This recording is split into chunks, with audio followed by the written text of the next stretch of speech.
अस्सलाम वालेकुम dear student. एक मर्तबा फिर सर कासिम हाजिर है आपके सामने। आपको आज मैं समझाने जा रहा हूँ रिप्रोडक्टिव सिस्टम की जो डिसऑर्डर है, यानी मतलब डिजीज है। आपके कोर्स में रिप्रोडक्टिव सिस्टम का डिसऑर्डर 4 है। एक फीमेल इनफर्टिलिटी, और एक मेल इनफर्टिलिटी, और तीसरा मिसकैरेज, और चौथा एबर्शन।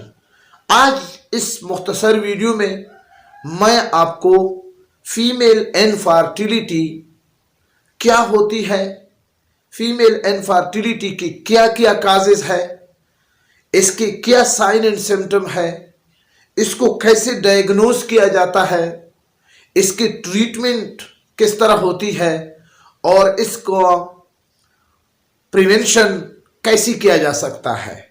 तो इन तमाम सवालों के जवाबात सुनने के लिए आपने डियर स्टूडेंट 10 मिनट या 12 मिनट के इस मुख्तसर वीडियो में मैं आपको इंशाअल्लाह मुकम्मल तौर पर डिसऑर्डर ऑफ रिप्रोडक्टिव सिस्टम में पहला जो डिसऑर्डर है, जिसको फीमेल इनफर्टिलिटी कहा जाता है, वो आपको समझाने जाऊंगा।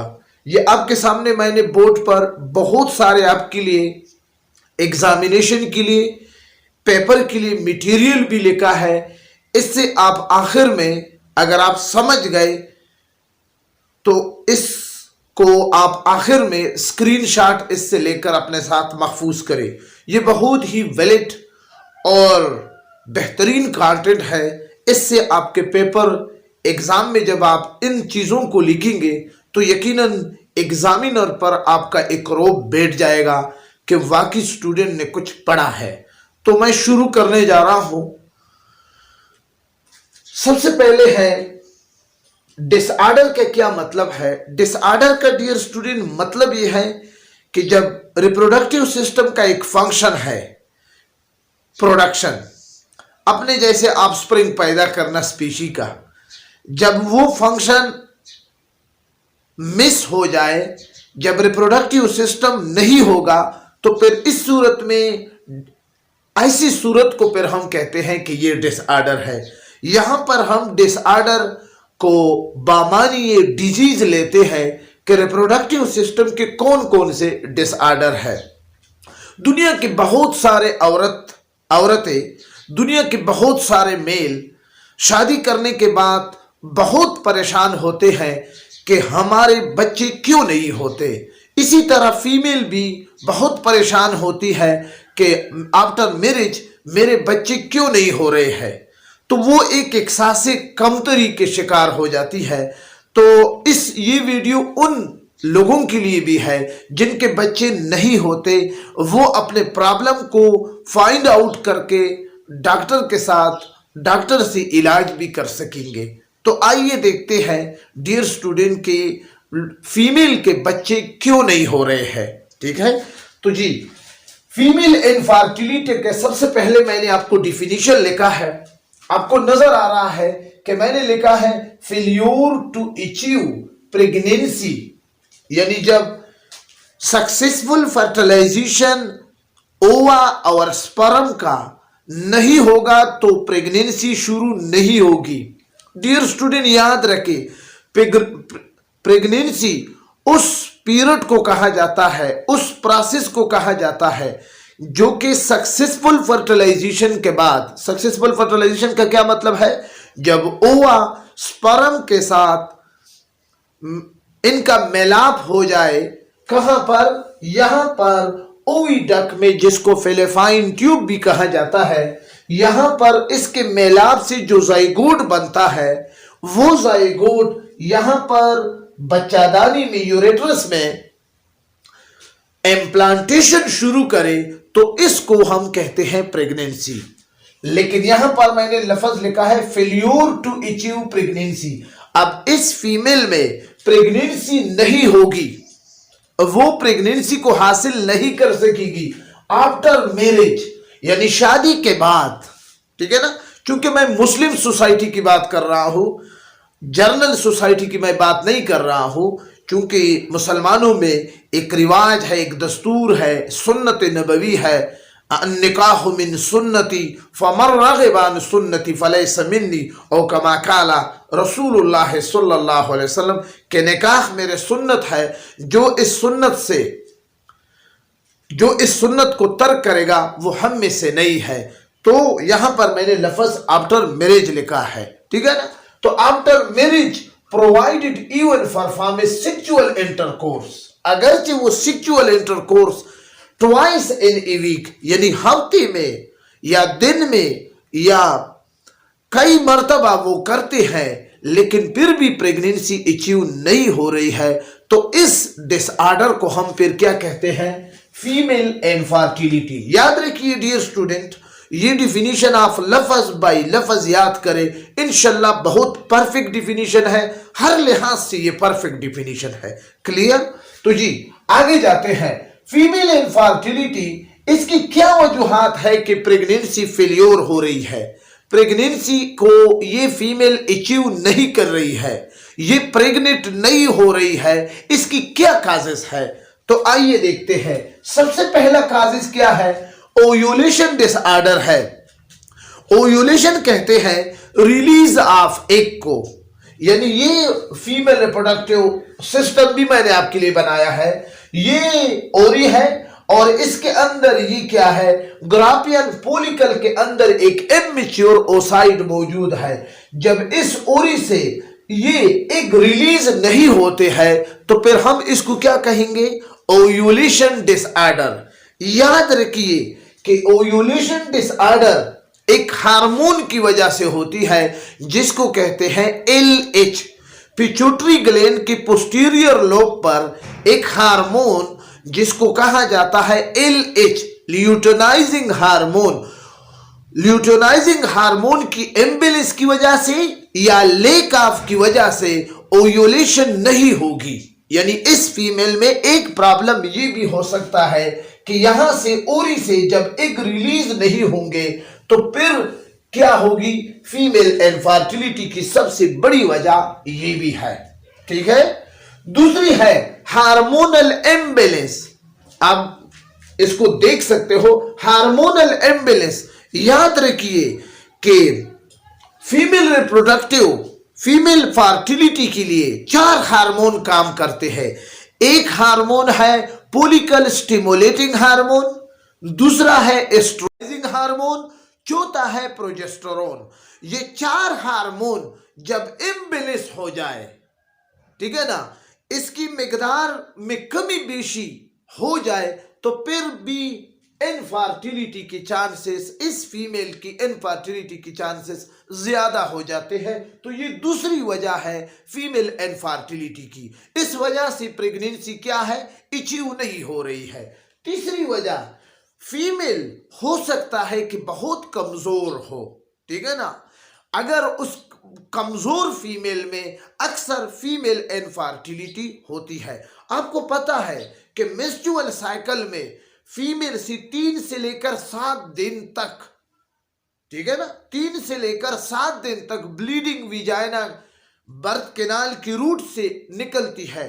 35 मिलीलीटर ब्लड या ज्यादा से ज्यादा 80 मिलीलीटर ब्लड इसके निकलने से अक्सर औकात फीमेल कमजोर पड़ जाती है।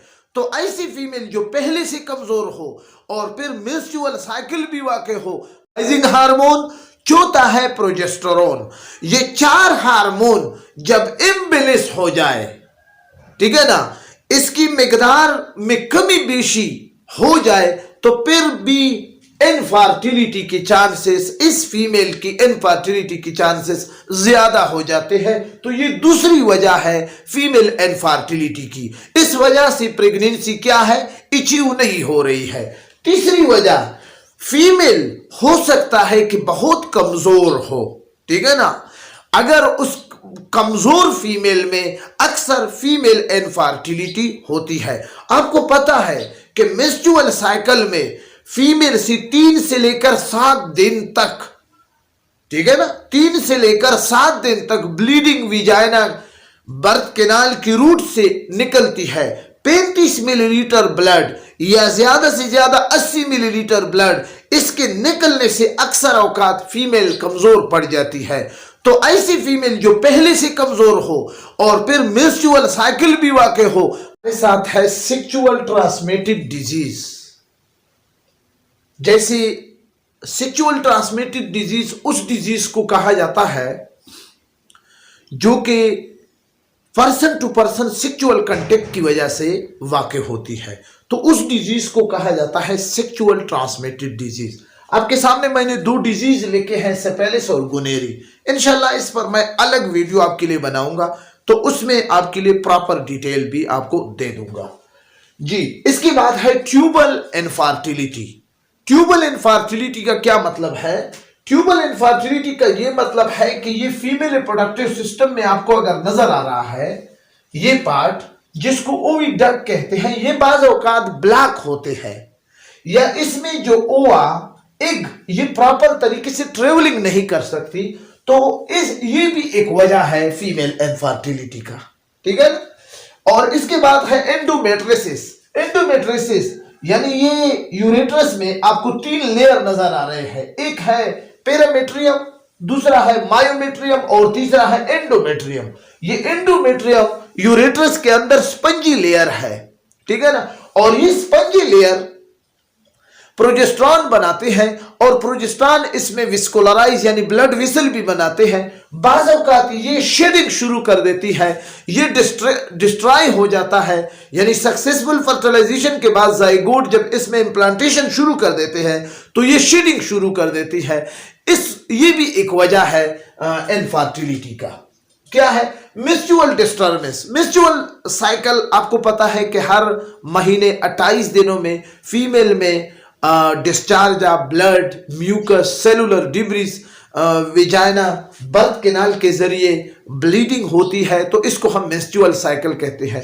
मेंस्ट्रुअल साइकिल डिस्टर्बेंस का ये मतलब है कि एक महीने में फीमेल में मेंस्ट्रुअल साइकिल 28 दिनों में हुआ, दूसरे महीनों में 45 दिन में, तीसरे महीने में 21 दिन में हुआ, कभी अरसा कम कभी ज्यादा, कभी मेंसेस का जो पीरियड है कम होता है और कभी ज्यादा, इसको कहता है मेंस्ट्रुअल डिस्टर्बेंस। इसके बाद है सर्विकल इन्फेक्शन। ये पार्ट, ये नेरो पार्ट, ये देखो पंडस है, ये बॉडी है और ये नेरो पार्ट है, इंतहाई नेरो पार्ट है, इसको कहते हैं सर्विकल। यहां पर कोई बीमारी इन्फेक्शन होती है जिसकी वजह से फीमेल इनफर्टिलिटी वाकई होती है। इसके बाद है no interest in opposite sex, यानी बंदा होमोसेक्सुअल हो, यानी मेन टू मेन वो लाइक करे, मेन टू फीमेल वो लाइक न करे। तो बाज़ औक़ात ऐसे औरतें काफी परेशान होती है कि मेरा मर्द मुझ में इंटरेस्ट नहीं ले रहा है, तो ऐसी सूरत में फीमेल इनफर्टिलिटी के चांसेस बढ़ जाते हैं। यूट्रीन ट्यूमर, जो यहां पर जो बच्चादानी है इसमें एबनॉर्मल ग्रोथ ऑफ सेल वाक़ई हो जाए, यानी रसूली या ट्यूमर वाक़ई हो जाते हैं, तो फिर इस कैंसर सेल की वजह से भी फीमेल इनफर्टिलिटी के चांसेस बढ़ जाते हैं, ठीक है। आगे मैं आपको साइन एंड सिम्टम की तरफ ले जाने जा रहा हूं। जब प्रेगनेंसी अचीव नहीं हो रही है तो ये बहुत बड़ा साइन है फीमेल इनफर्टिलिटी का, ठीक है ना। इसके बाद मेंटल इरिटेशन। अब मेल और फीमेल का आफ्टर मैरिज 1 साल 2 साल गुजरने के बाद फिर वो एक टेंशन में मुब्तला होते हैं, दिमाग में दिमागी टेंशन, दिमागी मेंटल इरिटेशन की वजह से या बहुत ज्यादा मसरूफ होने की वजह से फिर भी अगर वो सेक्सुअल इंटरकोर्स करे फिर भी वो नहीं कर सकते, तो मेंटल इरिटेशन भी एक साइन है। और इसके अलावा एंग्जायटी रिगार्डिंग प्रेगनेंसी। दोनों मेल और फीमेल इस गम में मुब्तला होते हैं कि प्रेगनेंसी क्यों नहीं हो रही है, क्यों नहीं हो रही है, हम तो सेक्सुअल इंटरकोर्स कर रहे हैं, ट्वाइस इन ए वीक भी कर रहे हैं, ट्वाइस इन ए डे भी कर रहे हैं, ट्वाइस आफ्टर अल्टरनेटिव डे भी कर रहे हैं, क्यों नहीं हो रही है। तो इस एंग्जायटी की वजह से भी क्या होती है फीमेल इंटरकोर्स। इसके अलावा मेंस्ट्रुअल डिस्टर्बेंस, ये तो मैं आपको बता चुका हूं कि कभी एक महीने में मेंस्ट्रुअल साइकिल 45 दिन, दूसरे में 28 दिन, तीसरे में 35 दिन, कभी ज्यादा कभी कम, मेंसेस की पीरियड की वजह से भी ये भी एक अलामत है। लेक ऑफ ओव्यूलेशन, जब ओरी से एग रिलीज नहीं होंगे तो फिर इसको कहते हैं लेक ऑफ ओव्यूलेशन। ये सारे सिम्टम हैं। डायग्नोसिस, अब डॉक्टर हजरात इसको कैसे डायग्नोस करेगा, तो सबसे पहले इस फीमेल और मेल का कंप्लीट ब्लड काउंट करेंगे, ठीक है ना। इसके अलावा इसकी यूरिन को टेस्ट किया जा सकता है। इसके अलावा पर विजाइनल इसकी विजाइना को एग्जामिन किया जाता है कि इसमें कोई बीमारी तो नहीं है, कोई ट्यूमर वगैरह तो नहीं है जी। इसके अलावा एंडोमेट्रोसिस बायोप्सी, यानी इसकी जो स्पंजी लेयर है उससे एक टुकड़ा लेबोरेटरी में भेजा जाता है, उसको टेस्ट किया जाता है कि ये क्या मसला है इसमें। इसके अलावा पेल्विक अल्ट्रासाउंड, यानी पूरी फीमेल रिप्रोडक्टिव सिस्टम को अल्ट्रासाउंड उसका किया जाता है कि इसमें कोई प्रॉब्लम तो नहीं है। ट्यूबल पोटेंशियल टेस्ट इस ओविडक्ट का, जिसको ये ओविडक्ट जिसको ट्यूबल कहते हैं, और ये ओविडक्ट, ठीक है ना, इसको टेस्ट किया जाता है कि इसकी पोटेंसी इसमें और ही प्रॉपर तरीके से ट्रेवलिंग कर सकती है या नहीं। और इसके अलावा फीमेल हार्मोनल एसे, जैसे कि आपको मैं बता चुका हूं कि 4 हार्मोन होंगे फीमेल रिप्रोडक्टिव सिस्टम में, फर्टिलिटी के लिए जरूरी है।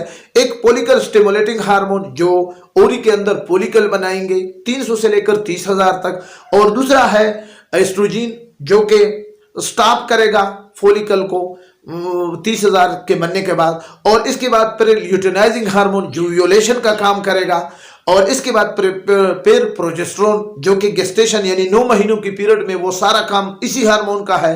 तो ये 4 हार्मोन अगर इम्बैलेंस हो गए तो फिर काम क्या हो गया, इसको भी स्टडी कर सकते हैं, लेप्रोस्कोपी जी। इसके बाद ट्रीटमेंट है जी। ट्रीटमेंट इसका बड़ा कॉम्प्लेक्स है फीमेल रिप्रोडक्टिव सिस्टम का, क्योंकि ट्रीटमेंट डिपेंड करता है कास्ट पर। अगर ओव्यूलेशन नहीं होगा तो इसको फर्टिलिटी ड्रग दिए जाएंगे। अगर तमाम निजाम प्रॉपर है लेकिन फिर भी प्रेगनेंसी नहीं हो रही है तो फिर IVF in vitro fertilization technique के जरिए ये इसकी फर्टिलिटी को बहाल किया जा सकता है। इन विट्रो फर्टिलाइजेशन इस पर मैं अलग वीडियो भी बनाऊंगा, लेकिन यहां पर भी आप याद रखें कि fertilization of egg, successful fertilization occur outside the female body in laboratory is called in vitro fertilization. ये इंशाल्लाह इस पर मैं आपको प्रॉपर वीडियो करूंगा। तो तीसरा क्या है, बाज़ औक़ात फीमेल रिप्रोडक्टिव सिस्टम में कहीं पर ब्लैक होती है या ट्यूमर होगी या कोई और प्रॉब्लम होगी, तो उस वजह से वहां पर सर्जरी भी किया जा सकता है, ठीक है। इसके बाद है प्रिवेंशन। प्रिवेंशन में आपके लिए फीमेल और मेल दोनों के लिए कि मेंटेन हेल्दी वेट। ये तब मुमकिन है कि जब आप क्या करें, एक्सरसाइज करें, प्रॉपर फूड ले, फ्रूट भी खाए, बैलेंस डाइट इस्तेमाल करें, ये तब मुमकिन है। अगर ये काम आप नहीं करेंगे, एक किस्म का खुराक आप रोज़ाना खाएंगे और दूसरी को रोज़ाना छोड़ेंगे, फ्रूट आप इस्तेमाल करना तर्क करेंगे या ड्राई फ्रूट आप जो जिस जगह पर जिस विटामिन, खुसूसी तौर पर विटामिन ई को आप लाजमी तौर पर, विटामिन ई कंटेंट को आप लाजमी तौर पर इस्तेमाल करेंगे, तो ये इस तरह आपका बैलेंस हेल्दी वेट होगा।